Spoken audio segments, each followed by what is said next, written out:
Toutes les émissions, interviews, chroniques en podcast sur le site internet radiolaser.fr. On retrouve nos trois stagiaires de la semaine. Ouais, elles ont passé la semaine avec nous ici à Radio Laser. C'est Rose, Lison et Leïla. Rebonjour à vous les filles. Bonjour. On va commencer donc par toi Lison. Tu reviens sur le match d'Europa League de nos Rouges et Noirs. C'était le match retour. C'était hier soir au Roisen Park. Tout à fait, bonjour à tous et à toutes. On revient donc sur le match d'hier qui opposait le Stade Rennais à l'AC Milan. Le score 3-2 pour Rennes, mais malgré leur victoire, les Rennais n'ont pas réussi à rattraper le retard du match aller 3-0 pour les Milanais. Cependant, cela reste une belle victoire pour les Rennais, c'est ce que déclare Julien Stéphan, l'entraîneur du Stade Rennais. C'est vraiment une grande fierté d'avoir gagné contre Milan. C'est une victoire très prestigieuse pour le Stade Rennais. C'est sûrement la plus belle victoire dans l'histoire européenne du Stade Rennais. Les joueurs ont fait un grand match aujourd'hui. Évidemment, on peut aussi parler du triplé de Benjamin Bourigeaud. C'est d'ailleurs avec fierté et humilité qu'il parle au micro de RMC Découverte. Je tenais à remercier aussi tous mes coéquipiers parce que ce triplé aussi, c'est grâce à eux.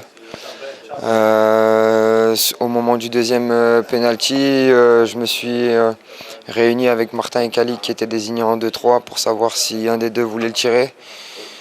Ils me l'ont clairement offert, ils m'ont dit c'est pour toi, c'est un triplé, c'est rare dans une vie. Donc voilà, je les remercie fortement pour ce geste-là. Voilà, un grand bravo aux Rennais, autant les joueurs que les supporters qui étaient à fond. Quant à moi, j'espère avoir pu éclaircir vos doutes sur le match. À bientôt sur Radio Laser. Merci beaucoup Lison, et je vais rajouter une petite info en plus. Il y a eu à peu près 500 000 téléspectateurs qui étaient devant le match hier soir de nos Rouges et Noirs face à Milan, malgré l'élimination. C'était une très très belle soirée hier soir. On va continuer avec Rose, et tu nous parles d'un satellite qui a été envoyé sur la Lune, et c'était par les États-Unis cette nuit. Bonjour à toutes et à tous. Pour la première fois depuis 1972, une sonde lunaire américaine a atterri sur la Lune ce jeudi 22 février. C'est la première fois qu'une entreprise privée en partenariat avec la NASA réussit cet exploit. Mais alors, à quoi sert cette sonde ? En effet, des caméras ont été placées sous l'alunisseur qui permet d'analyser la quantité de poussière projetée lors de la descente afin de la comparer aux alunissages d'Apollo.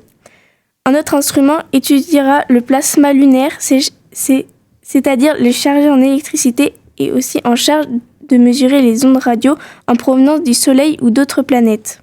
L'alunissage a eu lieu à 17h23 de Houston, au Texas. Le cratère où il atterrit s'appelle Malaper A, à 300 km du pôle Sud. Le pôle Sud intéresse énormément les scientifiques car il pourrait se trouver de l'eau sous forme de glace qui pourrait alors être exploitée. Merci beaucoup Rose pour cette petite chronique sur ce satellite qui est arrivé donc cette nuit sur la Lune et c'était renvoyé par les États-Unis. On va terminer avec toi Leïla, tu vas nous donner quelques conseils littéraires pour les ados et c'est à destination des parents qui pourraient être un petit peu perdus à cette veille du démarrage des vacances scolaires. Eh oui, bonjour à tous, c'est bientôt l'anniversaire de votre ado et vous êtes complètement en galère pour trouver un cadeau ou alors vous voulez juste lui faire plaisir mais vous savez pas vraiment vers quoi vous tourner. Vous inquiétez pas, j'ai géré pour vous. Voici quelques livres il ou elle pourrait aimer. Si vous pensez qu'il est plutôt tourné vers la romance, j'ai 2 pépites à vous conseiller. La première s'appelle Perfect on Paper et a été écrite par Sophie Gonzalez. On y suit l'histoire de Darcy et de son secret. Darcy est spécialiste en relations amoureuses. Elle sait trouver la solution à chaque problème de cœur de son lycée. Tous les jours, elle reçoit des lettres dans un vieux casier inoccupé depuis longtemps, et elle y répond grâce à une adresse mail anonyme. Personne, à part sa sœur Ainsley, ne sait que c'est elle qui gère le casier, même pas sa meilleure amie sur laquelle Darcy a d'ailleurs un petit crush. Sauf qu'un jour, ce qui devait arriver, arriva. Elle se fait prendre la main dans le sac, ou plutôt dans le casier, par Alexander Brugram, un dernier année. Il lui propose donc un pacte. Elle l'aide à récupérer son ex et il garde le silence sur la personne qui se cache derrière le casier. Un livre top et inclusif entre la romance, humour, LGBTQIA et le questionnement de soi-même, je vous le recommande. Le second roman de romance que je vous recommande se nomme A un cheveu et il est de Maëlle Desarts. On embarque dans la vie d'Emma qui elle aussi a un secret. Elle était à un cheveu du bonheur si elle ne les avait pas perdus, ses cheveux. Emma a une alopécie, une maladie qui a pour seul symptôme la perte capillaire. Après le fiasco qu'elle a vécu l'année dernière, elle ne souhaite qu'une seule chose, avoir une vie basique d'ado basique. Et pour ça, elle a investi le plus gros mensonge de sa vie, une perruque. Mais la vie ne voit pas de cet œil-là son futur, aussi basique que pourtant la jeune fille le voudrait. Au programme, de l'amitié, de l'humour, un bain de féminisme et peut-être le premier amour d'Emma. Personnellement, j'ai adoré le livre et je vous le recommande. Si les romans d'amour, c'est pas trop le délire de votre ado, mais que il, elle ou elle adore le suspense, alors pas de problème, j'ai encore des livres dans mon sac. Un qui est sorti il n'y a pas si longtemps et dont l'auteur avait déjà fait ses preuves avec L'aube sera grandiose, je parle bien sûr de Nous traverserons des orages de Anne-Laure Bondou, qui a été nommée aux Pépites d'Or 2023. On plonge dans l'histoire de 4 générations. À la première page, on part à l'aube de la Première Guerre mondiale et à la dernière page, on arrive après le Covid. On verra passer des gens amoureux, des gens blessés, des gens qui rêvent, des gens qui partent et puis qui reviennent. Dans tous les cas, ce seront des gens hantés par des secrets et des fantômes du passé. Encore une fois, Anne-Laure Bondou nous offre un superbe saga familial dont on ne peut cesser de le lire et qui nous tient pendant 467 pages sans que nous nous lassions. Un superbe roman qui navigue entre la violence du monde et des humains, des relations parents-enfants et des secrets. Je l'ai dévoré et je vous le conseille fortement. Le dernier livre que je vais vous conseiller s'appelle Les Demoiselles de Anne-Gaëlle Huon.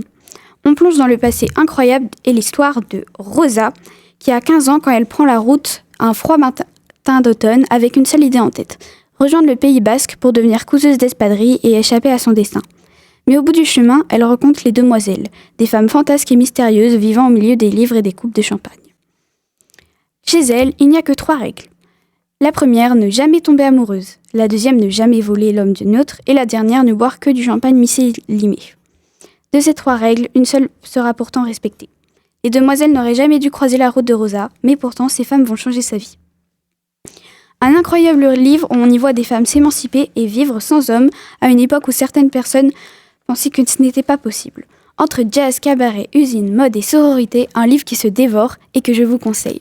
Voilà, j'espère que j'ai pu vous aider pour vos recherches, pour faire plaisir à votre ado. C'était Leïla sur Radio Laser. Merci beaucoup Leïla pour ces quelques conseils littéraires donc pour les parents à destination des ados. C'était donc les 3 petites chroniques que vous venez d'écouter de Lison, Leïla et Rose qui étaient en stage ici à Radio Laser. C'est, j'ai bonne mémoire, la fin de vos stages, c'est ça hein? Oui. Alors comment ça s'est passé cette semaine? Racontez un petit peu. C'était super. Ouais. Trop bien. Lison, qu'est-ce que t'as aimé un peu le plus? Passer en direct, c'est trop bien. Et donc, t'es en 3e, c'est ça hein? Ouais, c'est ça. Au collège? Pas ici, à Nantes. Donc, à Nantes, d'accord. Et Leïla, toi? Franchement, c'était vraiment trop bien de passer à l'antenne et même écrire un sujet là où c'est nous qui décidons sur quoi on parle, c'est trop bien. Carte blanche pour les stagiaires qui viennent, voilà. Et c'est toujours un plaisir. Tu reviendras? Oui. Voilà. Lison, même chose? Oui. Et Rose, toi, tes impressions? C'était très intéressant. Ouais. Tu reviendras également? Oui. Voilà. Merci en tout cas à vous les filles pour donc ces 3 petites chroniques en direct sur l'antenne. Et puis bonnes vacances puisque c'est les vacances dans quelques heures pour la zone B et pour les Rennais, les Rennaises. Bonnes vacances et puis à bientôt. À bientôt. Merci beaucoup à vous les filles.